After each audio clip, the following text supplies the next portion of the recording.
Hello beautiful people, welcome back to another sewing tutorial. So today's video is going to be very quick and easy. The tutorial is on how to make this beautiful Bubu dress with lace yoke. This is how my recreation came out. Very beautiful, I love it.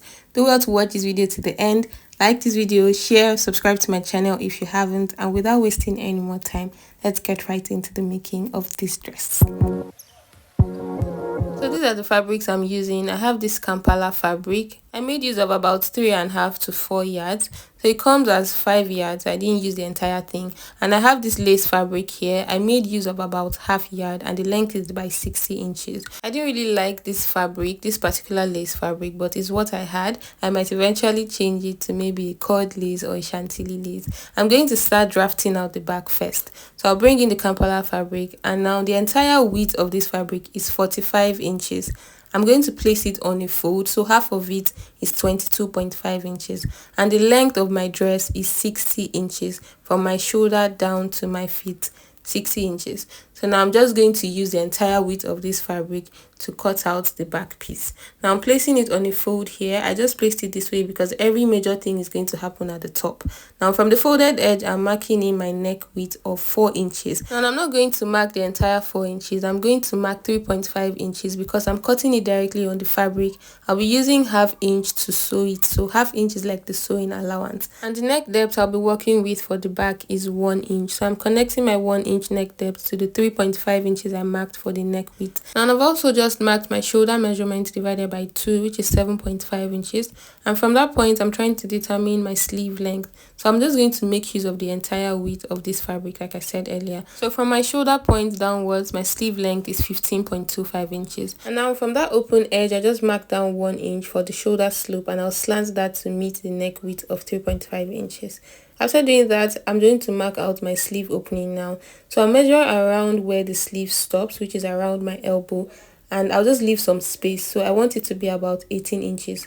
That's for the sleeve opening. So I'll divide 18 inches by 2, which is 9 inches. I'll place my tape starting from the shoulder slope, and I'll mark down 9 inches. And then I'm going to go in by 1 inch and just curve it a little this way. I was supposed to add about half an inch to 1 inch for sewing allowance, but I just marked out 9 inches and it was still okay. Everything is big. It's boo-boo. I'll just cut out the shoulder slant and cut out the neckline for the back. And then I'm going to go on to cut off this 1 inch I went in by. So this is the hem of this dress. I'm going in by 1 inch and I'm just going to cut it straight upwards until I get to the sleeve opening. I'll just make a slight curve and just cut it out. Now you can decide to shape yours more than this. You can decide to go in by about 4 inches.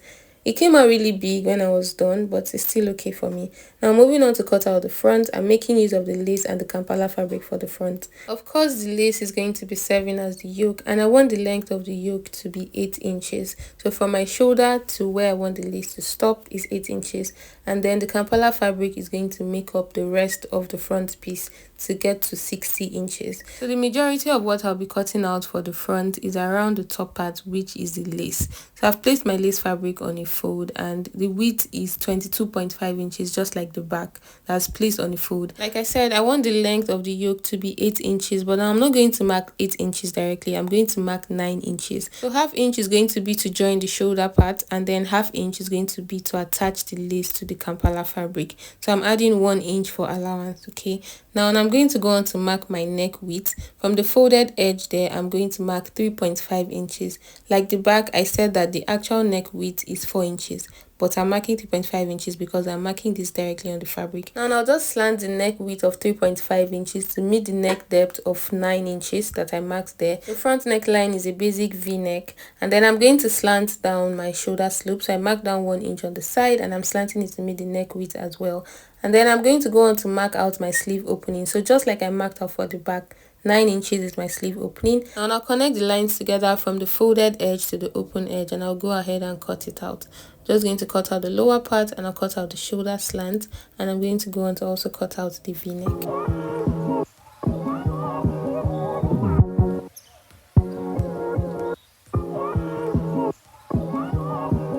So this is is how the lace part is looking nice already. Now I'll go on to cut out the rest of the front part. So bringing in the back piece again, I'll place it here and I'm going to place the front pieces on the back. I'll be using the back piece as a guide to cut out the front because everything is basically the same. The only difference between the front and the back is the lace in front and also the neckline. So placing the front piece on the back here, I'm going to leave ½ inch at the top of this Kampala fabric to join it with the lace fabric. And then from the shoulder down, I'm also going to cut it out with 60 inches in length, which is what I've cut out for the back. I'm also going to take in the 1 inch on the side from below the sleeve opening down to the full length of this dress. And I'm just going to cut everything out. So this is it here after cutting it out. I have just the front piece here right now. Now to attach the yoke to the Kampala fabric, this fabric is still placed on the fold. I'm just going to pick the midpoint and make a notch there. Then I'm going to open it up this way and also open up these lace pieces. Then I'll go on to place the lace on the Kampala right sides together. So making sure that the edge of the lace fabric is on the midpoint and the other edge is on the midpoint as well. I'll use my pins to secure it in place for now, and I'll take it to my machine and sew from one end straight down, passing through the middle to the other end. And this is it after attaching the pieces together. I forgot to mention that I was supposed to hem the ends of this lace fabric before joining it to the Kampala. So I did that before attaching it, as you can see. And you can also go on to top stitch on this Kampala fabric here so that the raw edges stay inside and does not start shooting out on the lace. But I just decided to leave mine. I'll go on to give it a very good press later on. Now to attach the back to the front, I'll hem the neckline of the back piece and then I'll place the shoulders together. There's a shoulder and the sleeve. I'll start sewing from the neck width down to where the sleeve opening starts on one side. I'll do the same thing to this other side. I'll just use ½ inch to just join it together. And then I'm going to go on to also sew the sides. I didn't trim off the lace fabric when I was cutting it, so I'm just trimming off the little excess I have there. And then I'm also going to shape up the sides with about 0.75 inches. And when I'm done with that, I'll go on to hem the lower part all around by folding it in twice on itself. So you can see here I've joined the shoulders together, I've shaped up the sides. I'm yet to hem the sleeve opening. So before I do that, I just decided to attach a belt inside. Just 2 ropes I can tie around my back to give the front piece a little snatched look. So to do that, I'm going to mark down my shoulder to waistline, which is 17 inches. You can see the way I'm marking it. And from there, I'm going to take my waist circumference measurements divided by 2. My waist circumference is 32 inches divided by 2 is 16 inches. Now I'm going to mark that 16 inches on the 2 halves of this center front. So I'm basically going to share 16 inches into 2 and mark it on the 2 halves of this center part. Now I don't want to mark exactly 16 inches, so I'm going to subtract 2 inches from this 16 inches and mark 14 inches instead. So I just want to reduce my waist measurement a bit. Now on half of 14 inches is 7 inches. So I'm placing 7 inches on the center line there and I'm marking 7 inches on one side and 7 inches on the other side. Hope you understand. So these are the 2 points I have marked here. I'm just going to attach this rope I have on those 2 points. I'm sewing this to the wrong side of this front piece. Please go ahead and make your ropes properly if you're going to be attaching this. I just have some pieces I cut out here. I just decided to use this to attach. This was just last minute. Now I'm just going to take it to my machine now and secure it with a very strong stitch at that point. You can see how it looks after attaching the ropes. Now I'm going to turn this over to the front. Take note, you're sewing the ropes to only the front part. You're not joining the front and the back together. You're only sewing the ropes to the wrong side of the front piece. Now I've gone ahead to hem the sleeve opening for both sides, and this is everything for this tutorial. Very simple, very quick and easy. I hope you've been able to learn something from here, and I hope you understood what I had said. So this is how the dress looks on me. I really love the outcome. Please do well to like, share, subscribe, comment if you have any questions. Thank you so much for watching once again. I'll see you in my next one. Bye.